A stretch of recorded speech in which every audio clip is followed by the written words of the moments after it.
Episode की शुरुआत तामिया को दिखाते हुए होती है, जो कि कहता है मैं ब्लेड ड्रैगन के नाम से जाना जाता था, जो कि 8 तरह की तलवारबाजी जानता था। पर जब मैं अपने से ताकतवर इंसान की खोज पे निकला तो मुझे एक लॉर्ड ने इनवाइट किया जिसका नाम तासुमी था। वो काफी अच्छा इंसान था और उसके जो नाम के शब्द है वो उसे ड्रैगन बनाते थे। तो मैंने खाने और पीने के बदले में यहाँ पे उसका ऑफिसर बनने का फैसला किया। पर एक दिन तासुमी ने तामिया को कहा तुम बेशक ब्लेड ड्रैगन हो पर तुम एक असली ड्रैगन को कभी भी मार नहीं सकते। तामिया को इससे गुस्सा आ गया और उसने उसके घर की चीथड़े उड़ा दिया और उसकी इज्जत की भी। तो यहाँ पे ये लड़का कहता है कि तुम काफी ज्यादा गुस्से वाले लग रहे हो। तो ये तामिया कहता है तुम्हें पता है उसके बाद क्या हुआ? उसका पूरा क्लैन मेरे पीछे पड़ गया और मेरे ऊपर डेथ के चार्जेस लगा दिए। पर एक बार मुझे ये पर्डन मिल गया तो मैं हर जगह अपनी स्किल दिखा पाऊंगा और उसकी मेंशन जाके उसके मेंशन को 2 टुकड़ों में बांट दूंगा। ये लड़का कहता है मैं बिल्कुल तुम्हें समझ नहीं पा रहा हूँ। तो तामिया से कहता है अगर तुम मुझसे पूछोगे जो तुमने पहन रखा है वो इस आइलैंड में बिल्कुल काम नहीं आने वाला, और दूसरों का सर काटने के बाद तुम क्या चैन से खाना खा पाते हो? ये कहता है मेरा नाम यामादासी मोनफुची है और बात रही दूसरे के सर काटने के बाद हम चैन से खा पाते हैं कि नहीं, उसके अलावा भी हमारा क्लन काफी सारी चीजें करता है जैसे कि स्वाट टेस्टिंग और मेडिसिन बनाना, और उसके अलावा भी हम बॉडीज को चेक करते हैं ताकि हमें उनकी कमियां पता चल जाए और इससे हमें काफी सारी मदद मिलती है मेडिसिन बनाने में। तो हमारा योगदान जो है वो तुमसे काफी ज्यादा है सोसाइटी में और मैं खड़े खड़े ये नहीं देख सकता तुम मेरे क्लैन की बेइज्जती करो। तो तामिया कहता है ठीक है बस मेरे रास्ते में मत आना। तो फुच्ची पूछता है कि तुम्हें पता है ना तुम क्या करने जा रहे हो? ये कहता है मैं एनिमीज को एलिमिनेट करने जा रहा हूँ जिसके बाद मैं आराम से उस एलिक्सर को ढूंढूंगा। और सबसे बढ़िया बात पता है यहाँ पे क्या है? मैं यहाँ पे दिल खोल के अपनी स्वॉर्ड का यूज कर सकता हूँ। मुझे कभी भी नहीं लगा था कि मैं एक ऐसे विरोधी से लड़ पाऊंगा जो कि मुझसे टक्कर ले पाएगा, तो मैं आज खुशी खुशी लड़ूंगा इन सबसे। तो फुच्ची सोचता है ये तो पॉइजन बनाने के जैसा है। जितनी देर एक जहरीला बिच्छू एक पॉड में रहेगा वो जितना जहरीला है वो और भी ज्यादा जहरीला बनते जाएगा। मुझे नहीं पता ये कैसे गेम खत्म होगा, पर यहाँ पे सारे इंसेक्ट मारे गए तो इसके बाद शोगन और सारे इंसेक्ट को भेज देगा। तो इनसे ज्यादा स्ट्रॉन्गर इंसेक्ट अब तक इस आइलैंड में उतरे नहीं है, पर शायद से शोगन के मरने के बाद भेज दे। फिर हमें प्रेजेंट का सीन दिखाया जाता है जहाँ तामिया अपना हार्ट काट चुका होता है और एक बड़े से मॉन्स्टर को देखता है और कहता है इसमें लगता है मजा आने वाला है। वहीं पे हमें दिखाया जाता है गाबी मारू और सागिरी को जो कि एक मॉन्स्टर का सामना कर रहे होते हैं। गाबी मारू कहता है कि पीछे रहो, इससे मैं मुकाबला करूंगा।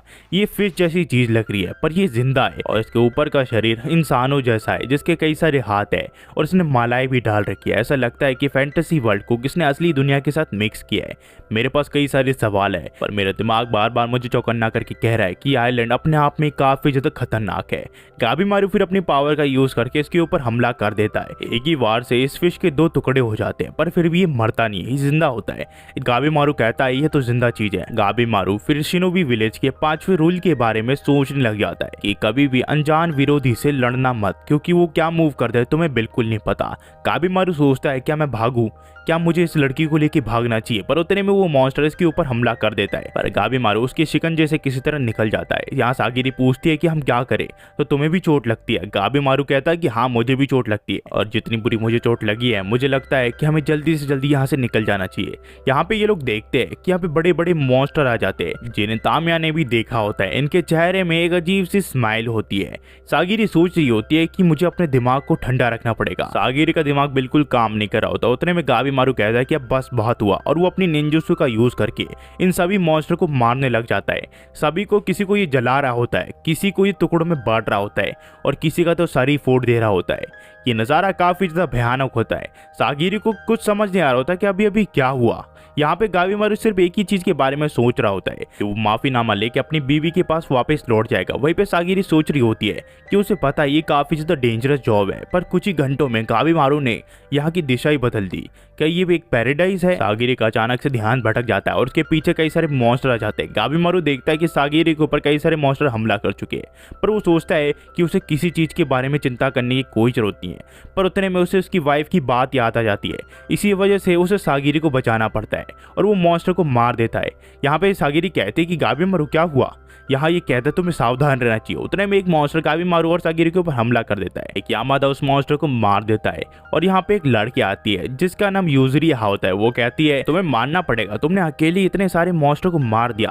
वैसे मेरा नाम यूजरिया है और तुमसे मिलकर मुझे काफी ज्यादा खुशी हुई। सागिरी सोच रही होती है कि इसके पास 2 एग्जीक्यूटर क्यों है। गाबी मारू के फिर मन में उसकी वाइफ का ख्याल आता है जो कि कहती है कि अगर कोई भी तुम्हारी मदद करे तो तुम्हें उनका शुक्रिया करना चाहिए, और गाबी मारू ऐसे ही करता है। जिसके बाद ये पूछता है कि तुम्हें क्या चाहिए, वैसे भी हम राइवल्स है और तुमने हमारी मदद बेफालतू में तो की नहीं होगी। यूजरिया कहती है ये सब मत सोचो काबीमारू, तुम काफी ज्यादा डिपेंडेबल हो, तुमने अकेले इन सबको मार दिया और इतने सारा खून और चोट लगने के बाद भी तुम अभी भी खड़े हुए हो। मैं सोच रही थी हम दोनों एक साथ काम करें तो कैसा रहेगा। मैं काफी ज्यादा डरी हुई हूँ, क्या तुम मेरी मदद करोगे? उसके बदले में जो तुम कहोगे वो मैं करूंगी। काबीमारू उसे दबोच लेता और कहता है उसे किनोची मेथड के बारे में सब कुछ पता है और उसके निंजास के बारे में भी। तो यहाँ पे यूजरिया कहती है कि ठीक है मुझे माफ कर दो, मैं बस इसको ट्राई करना चाहती ताकि भविष्य में जाके मुझे इस चीज का कोई रिग्रेट ना हो। यूजरिया फिर कहती है कि मैं तो बस ये चाहती हूँ कि हम दोनों एक साथ काम करें। तो सागिरी पूछती है कि तुम्हारे पास 2 असाइनमेंट क्यों है?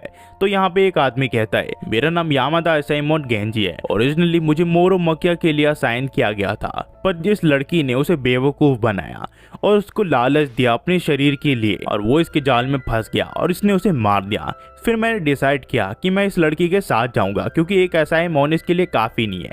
ये दोनों समझ आते हैं कि इस लड़की ने इन दोनों को ही सड्यूस किया है और गेंजी की ये वीकनेस है क्योंकि कोई भी उसे सड्यूस कर सकता है। यूजरिया के असली असाइनमेंट का नाम सेंटा होता है। यूजरिया फिर इन दोनों को बताती है कि यहाँ आते आते वो कई सारे मॉन्स्टर और बग से लड़े और एलेक्सर को पाना इतना आसान नहीं है, तो बिना प्लान के अगर वो चले तो उनका मरना पक्का है। तो गाबीमारू कहता है कि तुमने मुझे कुछ देर पहले ही डिसअपॉइंट कहा था। यूजरिया कहती है कि मुझे याद नहीं आ रहा ऐसा मैंने कभी भी कहा था। सागिरी फिर कहती है अगर तुम दोनों एक साथ काम करना चाहो तो इसमें कोई प्रॉब्लम नहीं है। और ये सुन के यूजरिया गाबीमारू के गले लग जाती है और उसे आई लव यू कहने लग जाती है। गाबीमारू कहता है दोबारा से ये करने की कोशिश मत करना, मैं कभी भी कुनोइची के ऊपर भरोसा नहीं कर सकता। ये कहती है कि गाबीमारू हम बच्चे नहीं है, तुम्हें पता है ना, हम कभी भी एक दूसरे को धोखा दे सकते हैं और अगर हमें लाइफ ऑफ एलेक्सर मिल भी गया तो माफीनामा हम दोनों में से एक को ही मिलेगा। तो जब तक हमें लाइफ ऑफ एलेक्सर नहीं मिल जाता तो हम दो एक दूसरे के साथ काम कर सकते हैं। क्या हुआ गाबीमारू, तुम्हें डर तो नहीं लग रहा? क्या तुम इस छोटी सी लड़की को इस जंगल में छोड़ के अकेले चले जाओगी? गाबीमारू कहता है कि तुम अपना टाइम वेस्ट कर रहे हो और वैसे भी तुम्हारे साथ काम करने पे मुझे क्या मिलेगा।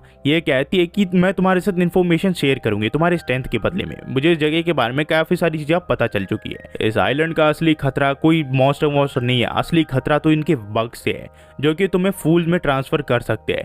यहाँ पे गाबीमारू पूछता है कि तुम्हें इस चीज के बारे में कैसे पता चला। यूजरिया ऐसे बताती है कि ये सब चीजें उसने माकिया के ऊपर टेस्ट की थी। इस आइलैंड में सबसे ज्यादा खतरा तुम्हें सिर्फ बटरफ्लाई से है, बाकी सारे जितने भी कीड़े हैं वो सिर्फ मरे हुए इंसान को खाते हैं। तो इस चीज के बारे में तुम्हें चिंता करने की कोई जरूरत नहीं है। और कुछ तो ऐसे बग्स है जिनको जब तक तुम छेड़ोगे नहीं तो वो तुम्हारे ऊपर हमला बिल्कुल नहीं करेंगे। गाबीमारू पूछता है कि माकिया का क्या हुआ। तो यूजरिया कहती है कि मैंने उसके सामने मरने की एक्टिंग की और जैसे मेरे ऊपर उसने हमला किया मैंने उसे मार दिया। जिसके बाद सेंता इन दोनों को बताता है अगर तुम ध्यान से इन मूर्तियों को देखोगे तो यहाँ पे ताउस और सेंते की मूर्ति बनी हुई है जिनका एक दूसरे से कोई भी रिलेशनशिप नहीं है और इस चीज के ऊपर सचमुच विश्वास नहीं किया जा सकता कि ये सचमुच पैराडाइस आइलैंड है। तो यूजरिया कहती है अगर हम दोनों एक दूसरे के साथ काम करें तो हम काफी सारी इन्फॉर्मेशन इस आइलैंड के बारे में पता लगा सकते हैं। गाबीमारू कहता है तुम इतनी सारी चीजें मुझे क्यों बता रही हो। तो यूजरिया कहती है दरअसल मेरी एक यंगर सिस्टर है जो कि काफी ज्यादा बीमार है और मेरे अलावा इस दुनिया में उसका कोई नहीं है और उसकी दवाइयों का खर्चा उठाने के लिए मैं शिनोबी बनी और कई सारी कड़ी ट्रेनिंग के बाद मैं बन गई काई शिनोबी मिजुरी दनी विलेज की और उन्होंने मुझे धोखा दे दिया। तो गाबीमारू कहता है कि अगर तुम्हें झूठ बोलना ही है तो एकदम छोटी छोटी झूठ बोलो। यहाँ पे यूजरी कहते हैं कि बस मैं इस दुनिया में जीना चाहती हूँ, मुझे मरना नहीं है और मैं काफी ज्यादा यंग भी हूँ। जैसे यामादा अपनी लाइफ दे देते शोगन के कहने पर वैसे मैं बिल्कुल नहीं देना चाहती। गाबीमारू फिर कहता है मेरे पास तुम्हारे एक और सवाल है, तुमने मोरोमाकिया के साथ असल में क्या किया। ये कहते हैं कि ज्यादा कुछ नहीं किया, हम देखते हैं कि इसने दरअसल कई सारे बग से मोरोमाकिया को कटवाया होता है। यहाँ पे ये कहती है कि इस टाइम पे तुम्हें अपने बारे में सोचना चाहिए वरना तुम मारे जाओगे। यूजरिया फिर गाबीमारू को कहती है कि चिंता मत करो, वैसे भी हम एक दूसरे के साथ अच्छे से काम करने वाले। वहीं पे हम देखते एक सागिरी को जो कि सोच रही होती है कि इस आइलैंड पे आने की बात उसने क्या ही किया जिसकी वजह से गाबीमारू को हेल्प मिली हो और वो बेहोश हो जाती है। वही हमें कुछ महीने पहले दिखा जाता है जहाँ हम देखते हैं तोमा नाम के लड़के को जिसने असाइनमेंट के क्लैन को 1 महीने पहले ज्वाइन किया होता है और ये काफी ज्यादा एक्सपर्ट हो चुका होता है। तो ईजन कहता है कि तुम्हें अब सिर्फ अपने ब्लेड की टेस्टिंग देनी है जिसके लिए तुम्हें खुद एक कैदी को चुनना पड़ेगा। तो ये कहता है अगर मैं खुद चुनूं तो आपको कोई प्रॉब्लम तो नहीं है। तोमा को फिर चुनने दिया जाता है और ये कैदी को चुन लेता है जो कि आजा होता है और इसका बड़ा भाई भी। यहाँ पे आजा कहता है तुम्हें पता भी है मुझे इन लोगों ने कितना टॉर्चर किया। ये कहता है कि मुझे माफ करना पर तुम मुझे तारीफ भी कर सकते हो, आखिरकार मैं तुम्हें बचाने के लिए आया हूँ। आजा कहता है कि कोई ऐसा रास्ता है जिससे हम यहाँ से निकल सके। ये कहता है कि हाँ बिल्कुल है और इसी तरह से ये दोनों इस आइलैंड में आए हैं ताकि लाइफ ऑफ ऑफ एलिक्सर को पा सके। आजा काफी ज्यादा दिमाग वाला होता है जो कि हर सिचुएशन के हिसाब से अपने आप को ढाल लेता है और जैसे सिचुएशन की उसे आदत है जिसके सामने कई सारे मॉन्स्टर है। आजा कहता है कि अगर ये लोग जिंदा है तो इन्हें मारा जा सकता है। आजा हमेशा अपने दिमाग को ठंडा रखता है, तब भी जब उसके पिता को उसके यहाँ की किंग ने उसके कैसल के समेत उसके क्लैन को भी बंद कर दिया और तब भी जब उसकी मदर उसके आंखों के सामने भूखमरी से मर गई। वो हमेशा सिचुएशन के हिसाब से अपने आप को ढाल लेता था और तब भी जब उसके फादर को उसके आंखों के सामने मार दिया गया और तब भी जब बैंडिट्स के ऊपर हमला कर देती पर सिचुएशन को अंडरस्टैंड करके उस सिचुएशन में उसे कैसे ढलना है वो समझ जाता था। और तब भी जब कई सारे सिपाही इन दोनों को पकड़ने के लिए आए थे तोमा ने इसे भागने के लिए कहा था ताकि वो बाद में आके आजा को बचा सके। ये दुनिया ऐसी ही है, इस दुनिया में कभी भी स्ट्रॉन्ग वीक का कुछ फायदा नहीं करवाते।